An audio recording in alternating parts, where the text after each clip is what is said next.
Welcome to the first MA Sports interview. Our first guest is the one and only Mr. Rob Kearney. Rob, welcome. Thank you for having me, Andrew, and for bringing your lovely chessboard. Pleasure. Rob and I have been friends for many years, and this is the first time I'm interviewing him.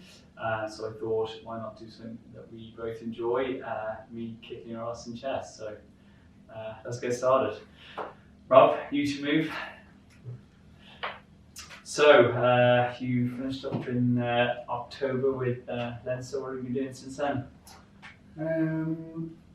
Yeah, I suppose it was nice to finish up in October time knowing that I wasn't fully stepping away from rugby. I think the fact that I've signed a short-term contract with the Western Force starting in January for 6 months has just made that transition a little bit softer for me, and it's given me something to look forward to over the last number of months. So I've enjoyed the time off, and I'm looking forward and excited to get going again to doing something that I love.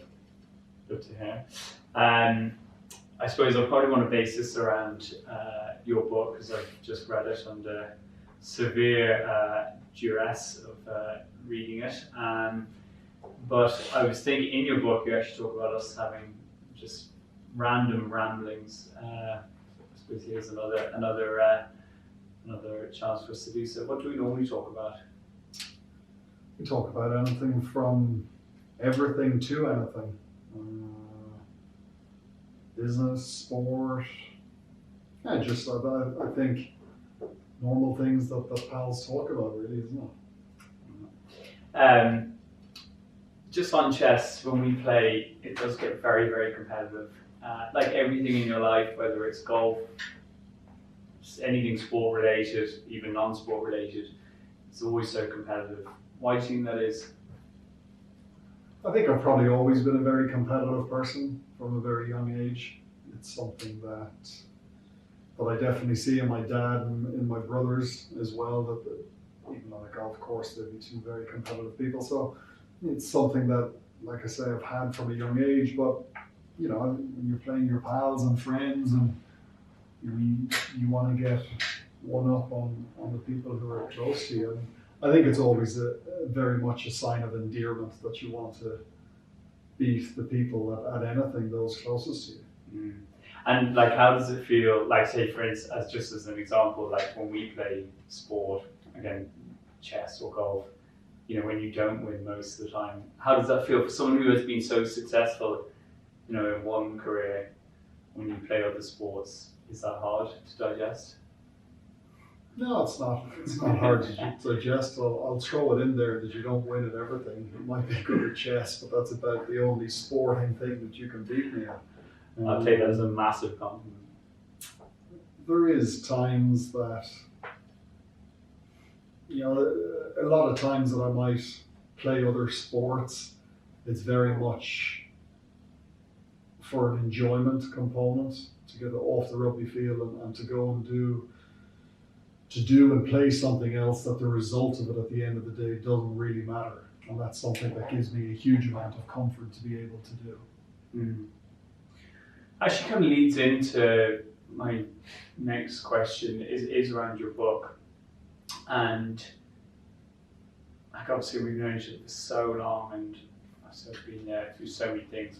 We obviously speak at every juncture of your career. But actually, I probably didn't fathom or realize how much you actually went through to be successful, and the main thing being injuries that you had to overcome. What? And actually reading it, I was honestly thinking at some points, going, Jesus, why didn't you just give up? Was it really worth all of that? What was the driving force? What was the win? What was the thing that you were celebrating? Was it the trophy? Was it the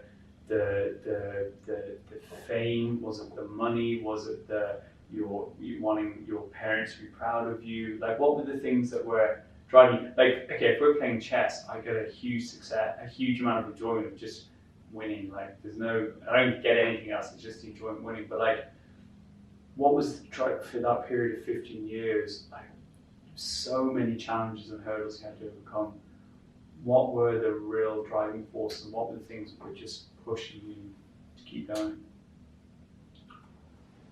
There was obviously so many different driving forces and times when you overcome injury or selection or form, but I think for me it comes back to a purpose and passion. And ever since I was the age of 5 or 6 years old, playing rugby professionally for my country and province of Leinster was the only thing I ever wanted to do. And I suppose it became so ingrained in my identity as a person that injuries and selection and form and all of those other things just became secondary a little bit. And I think I was probably quite honestly just prepared to go through anything to get those caps for my country and to continue to do what I wanted to do since I was a child. Was it the caps that were driving you? Because I know you referenced it, that there was this obsession with caps.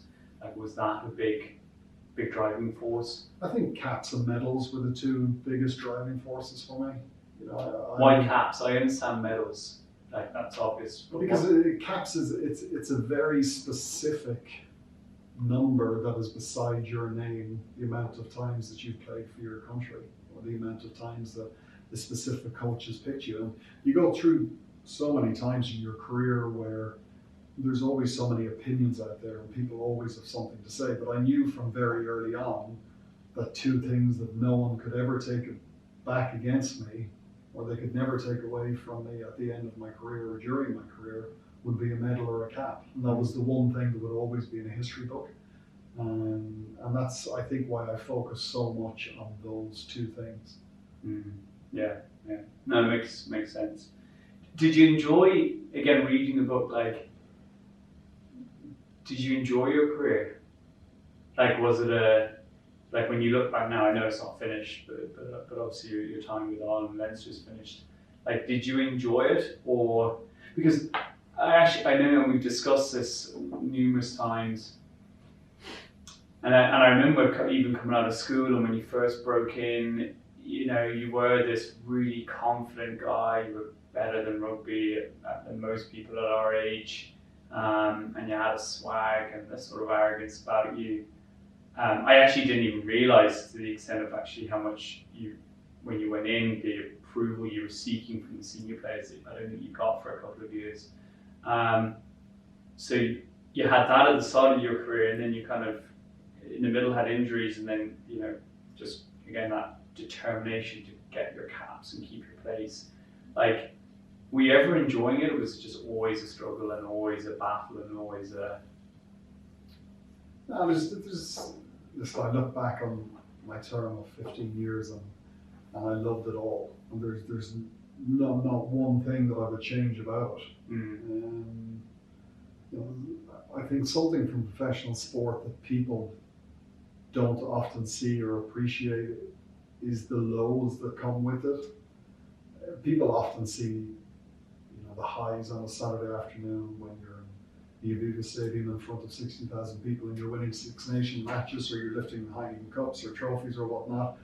And that's what they associate with the life of professional sports people. And, in reality, that is just one snapshot of a good day out. And there's so many more moments or periods that are a real struggle. Both physically, both mentally. But, I look back on all those injuries or periods of struggle, and I still wouldn't have changed them. And to be honest, I'd go through any of them again just for one more game for Ireland. And that is the impact that it has had on me throughout my career. What was the celebrity aspect like of being a professional rugby player? I mean, I know your family well and very grounded and country family, just a normal Irish, family with living on a farm, growing up on a farm. I actually think I remember, I don't know how old we were, maybe 19 or 20, we were coming out of Buckwheaties and someone asked you for a picture. It was the first time I'd ever seen someone ask you for a picture, and I was actually shocked. Like, it was actually just a real moment that someone wanted a picture with you. I'd never experienced that before or anything, and maybe it was one of the first times. Maybe it happened to you before, but like, what was that like? Like, was that really weird? Was it a bit surreal? Was it normal? And do you kind of get used to it? And do you like that side of it, or did you not? Yeah, I think the first time when I was still a teenager when I was playing for Leinster, I was 19, and there's so many different emotions, and I think if you've been very honest, there's an immediate sense of gratification. It's nice that someone comes up to you and wants a photograph taken with you because they like what you do on a sporting field, or they look up to you in some respect. Is it something that I ever got sick and tired of? No. And I'd like to think that I was always, very personable with people who ever wanted a bit of my time. I definitely do see it as it comes with the territory of representing your country, and you have a little bit of a responsibility as well to give your time to the people that you represent. So there was never a case of it, feeling weird or not enjoying it. I think I learned quite early on that it was just part of the process of what I did. I said to you recently that I think last week I was critiquing a book, which never like me critiquing anything. But I said to you that I felt that you'd underplayed yourself a little bit in the book. Like, reading it, if I'd never known anything about rugby or you, I probably would have read it and said, this guy's had an average career. And maybe that's just the way I read it. Now, I know, you were just showing a lot of vulnerability in it and trying to be really honest. But do you feel like you had a brilliant career? Like, do you look back now and say, wow, that was a real success? Yes, there's highs and lows in anything, but like, are you really proud of what you've done, or do you feel like you've left a lot out there and there's a lot more you could have done? I suppose it all depends with where you compass success on what success is to different people. And if we look at it solely from a caps and a medal point of view, yeah, I've had a successful career. If you look at it, so many different people judge success as different things. And I probably was a little bit too hard on myself in the book. I'm someone who's always been hard on myself growing up. But I think that stood to me a huge amount in terms of trying to achieve and to be successful. You speak a little bit about that vulnerability. We all are vulnerable at so many different times, and I wanted to give some sort of an insight in that nobody is bulletproof to any sort of conversations that we have with ourselves on a given day. I always reference, we speak to ourselves more than anyone else in the whole world. And if those conversations that you're having with yourself are not good ones, well, then your mental well-being in a place where you want to go and perform is not going to be in a very good state. So, there's very much an element of younger people reading this book too, that I wanted to give them an insight that not everything's always rosy in the garden, so to speak. And these are very normal procedures and path for someone to go on when they're going through their journey. So, like, I agree. I think being self-critical is really important, and obviously for you, like, that was really important in your career. But self-praise is really important as well. And do you feel like you've given yourself enough self-praise, or you did give yourself enough self-praise throughout your career? Because, we're all, as you said, we speak to ourselves more than anyone else. The majority of people are, they think about themselves worse than anyone else does, and I think that is a big problem in society, especially with what's going on at the moment. A lot of people under a severe amount of stress and pressure, and it is hard to turn around sometimes and pat yourself on the back or say, well, actually, do you know what, I've done okay today, or I'm actually not such a bad person. Do you think you did that enough in your career? And as a day-to-day, do you sign up to that? Yeah, I think, self-praise is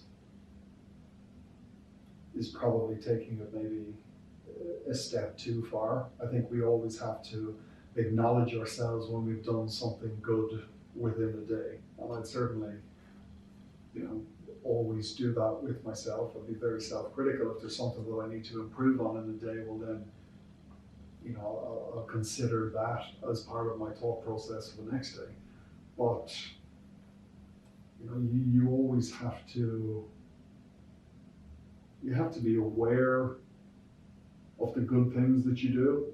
And I think I probably did give myself lots of self-praise, but there'll be a lot of times that you don't want to go shouting about it from the rooftops as well. So, there's definitely elements of both of that in there, I think. Yeah, I don't think it's shouting from the rooftops, it's just more internally, but I suppose everyone deals with those things differently. One of the things actually that stood out to me in the book, and again, I know we've had conversations on this, but is around leadership. And you speak quite a lot about the influence you had with coaches from school, Alan Lewis, obviously first getting into Leinster, Michael Checker, and then predominantly Joe Schmidt. I know this from talking to lots of other people, and even just when you see online, people are obsessed about how do they become better leaders and how do they become better at what they do. And there's so many mediums now for us to learn and develop, and it's all great. But reading your book, I reckon there's some people read that and there is a danger of looking at a Joe Schmidt or looking at Michael Checker and say, wow, that really worked for them to be how they were, which was very tough taskmasters. They would shout and scream. There was zero tolerance for anything but the absolute best, and it worked for them. But in the majority in a business environment, that doesn't really work. Do you see, or have you heard people that have, and it's not just from your book, it's legendary about Joe Schmidt and his attention to detail, and again, how he doesn't he doesn't allow for anything but the absolute best and no substandards. But have you heard of people that try to embrace that or try and take that into a different environment and it just backfires massively? Or would you be concerned that people try and do that? And as a follow-on, if you were going into business yourself, the person you've learned most from in the last 10 years is Joe Schmidt. Are you going to take what he's given you and take that into your future career, whatever that might be? A few questions in that one. We have time.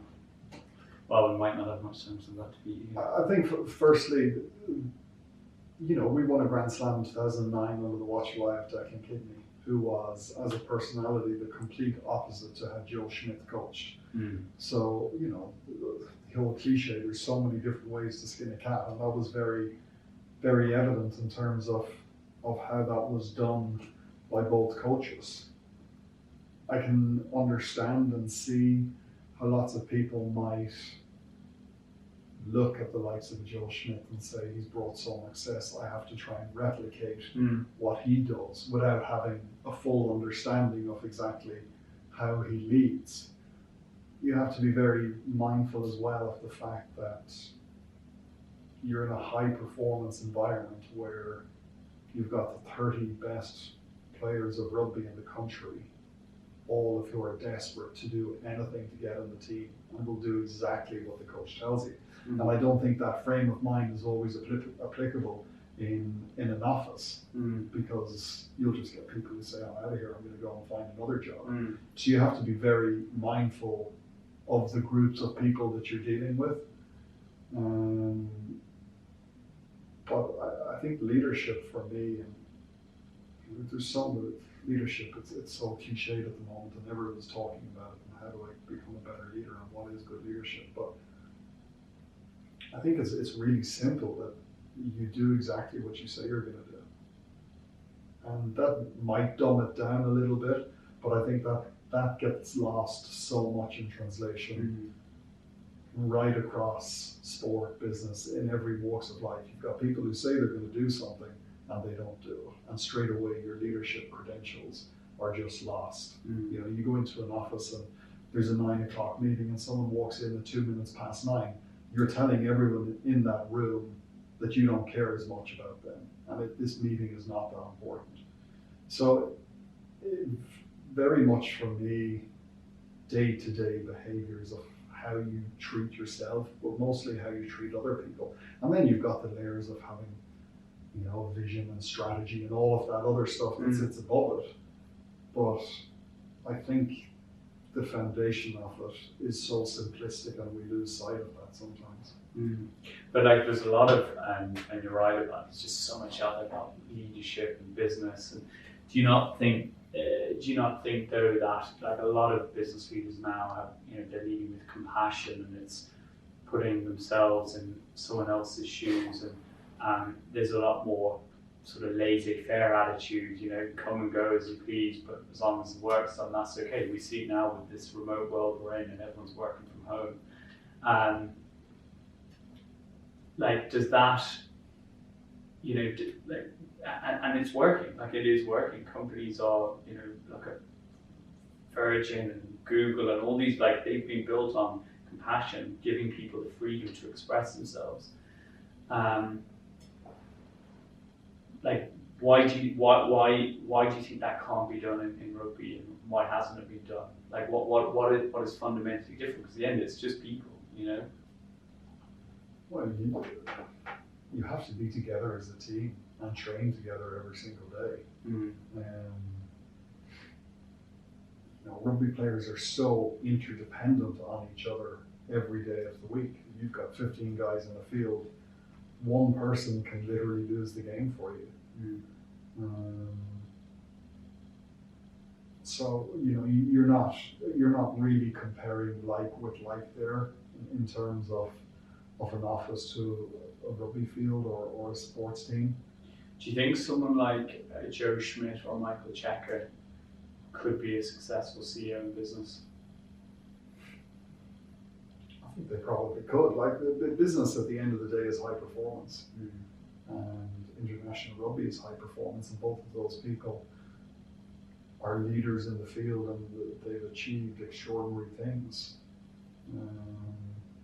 I think they have to be working with very specific types of people that are prepared to have high standards.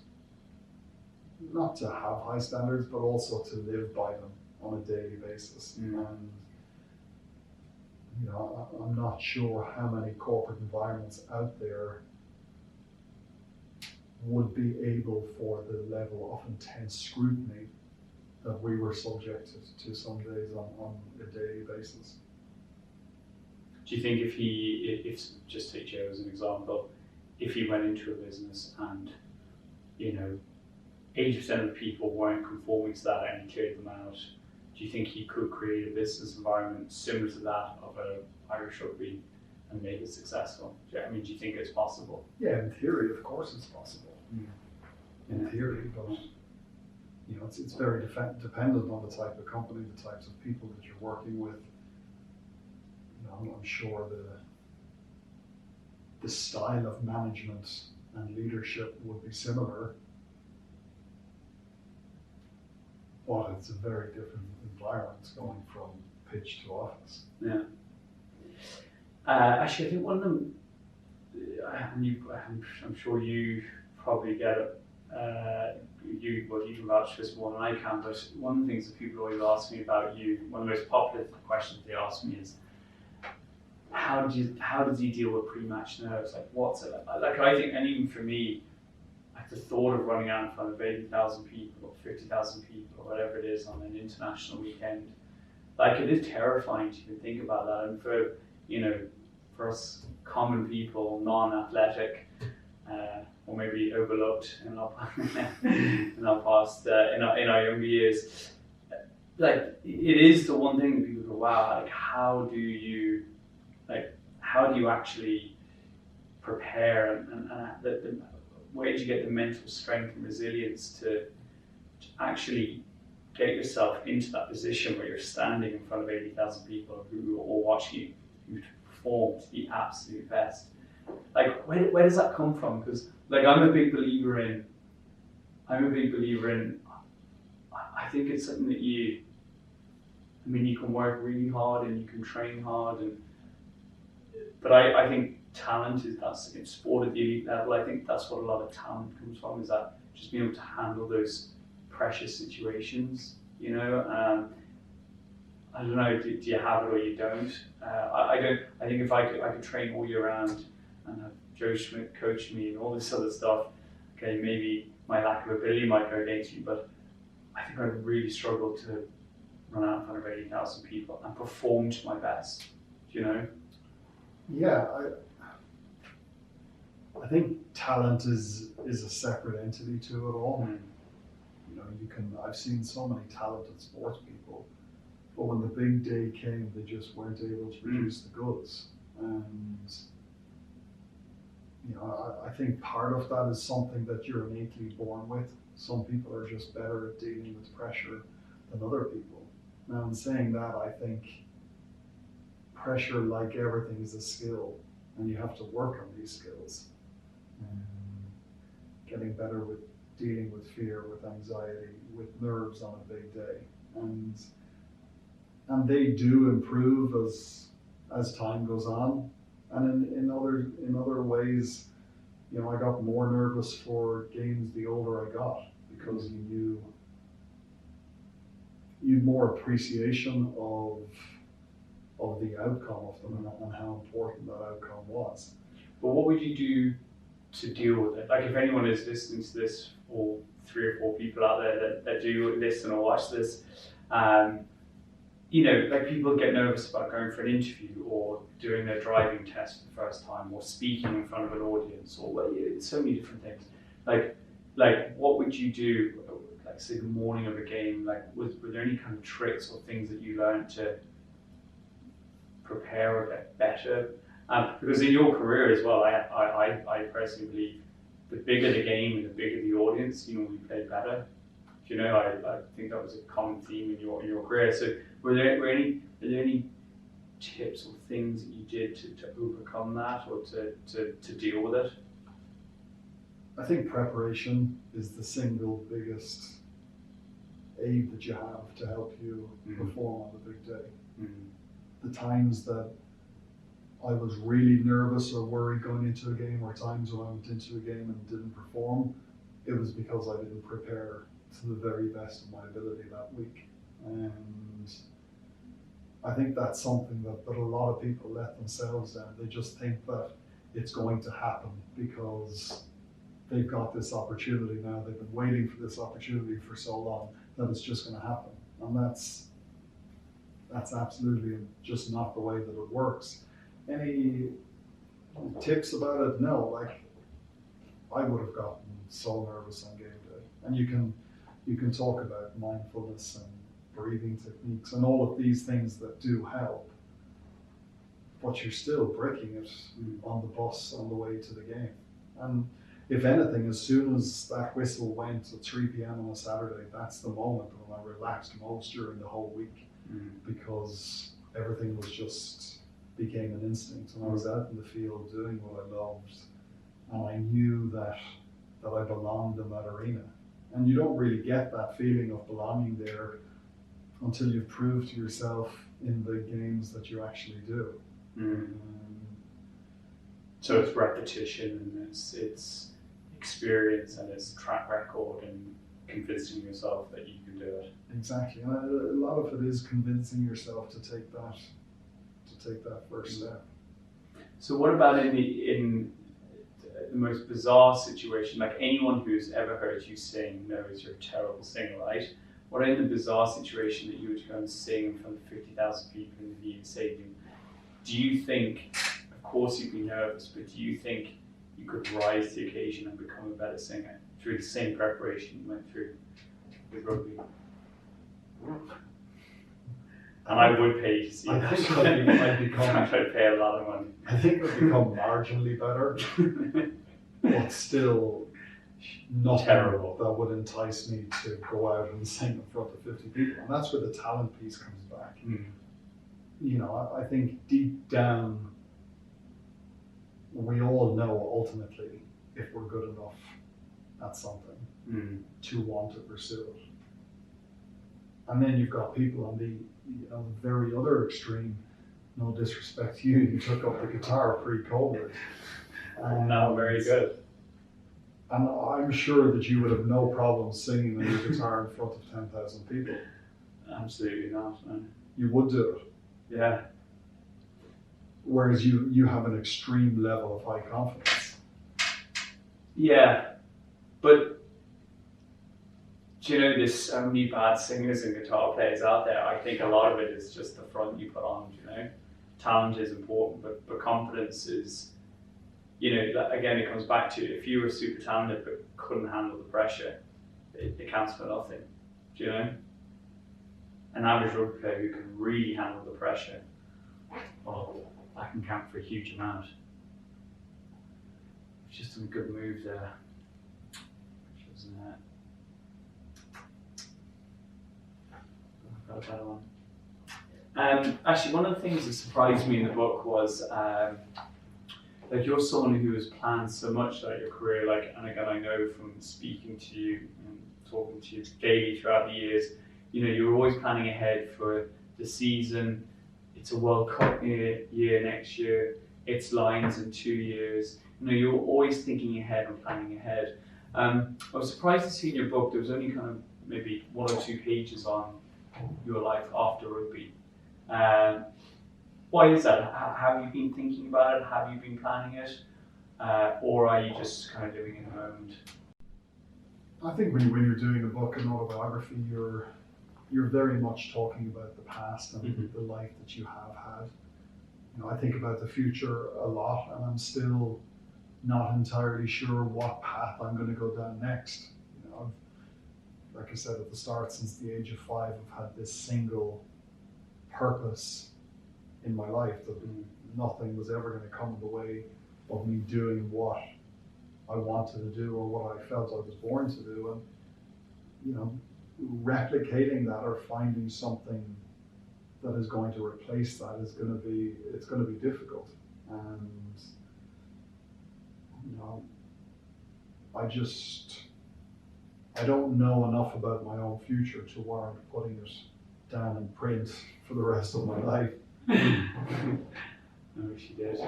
Do you think is fear? I mean, all of us, no matter what we do, like fear is such a big obstacle to overcome. You know, whether it's what in anything we do, fear plays a massive part in us taking action and not taking action. Obviously, fear has been a big part of your career. How like what was your belief about fear? Like, what was your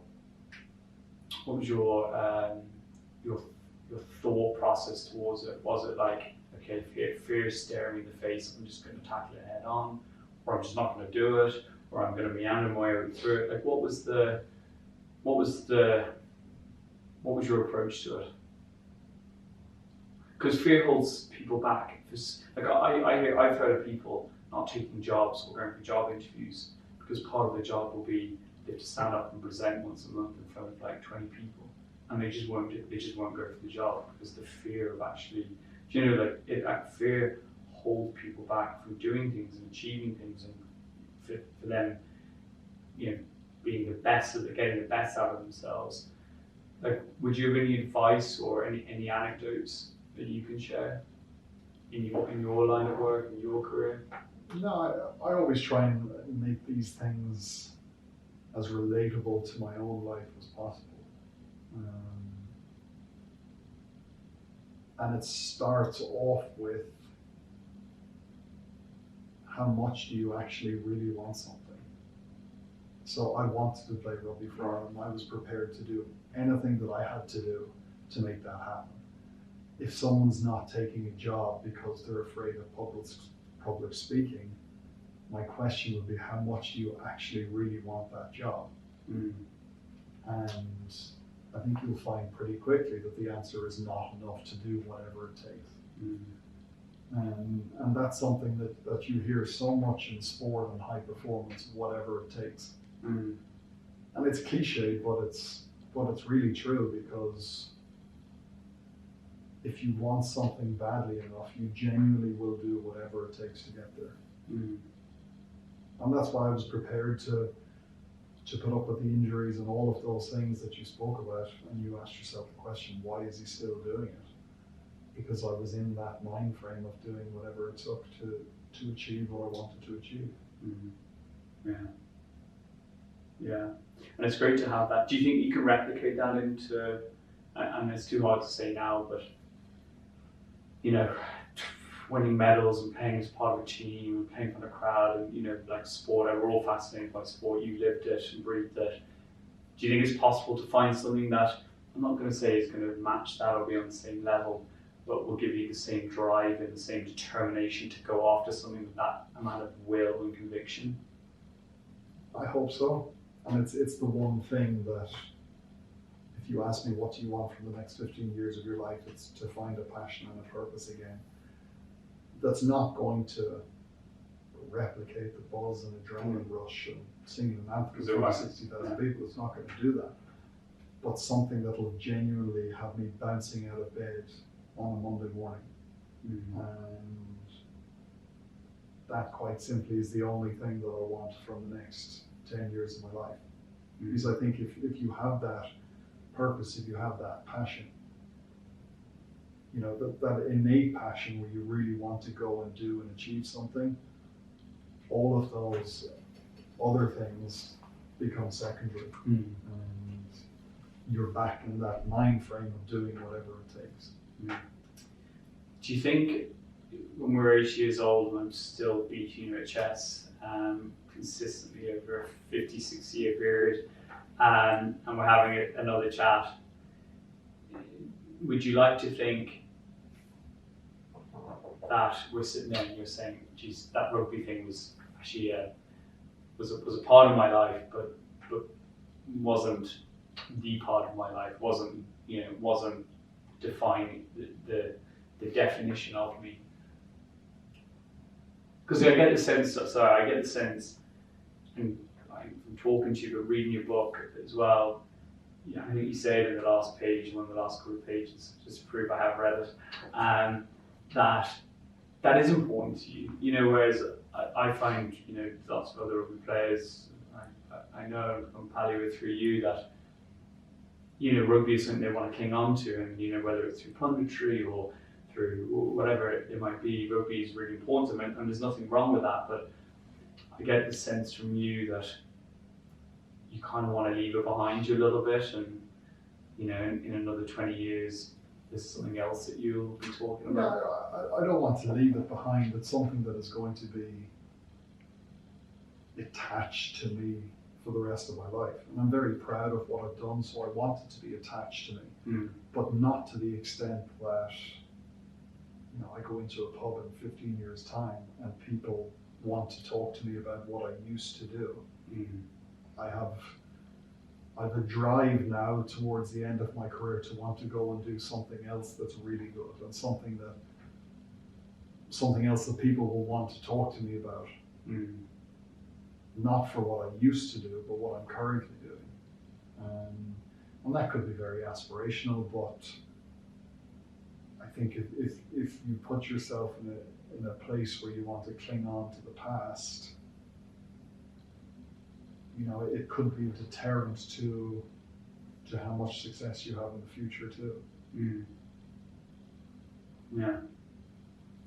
Well, my advice to you would be is, you know, go down to Australia, enjoy your time, play some rugby, sit on the beach, read a few chess books, get better. Maybe one day in the future you'll beat me.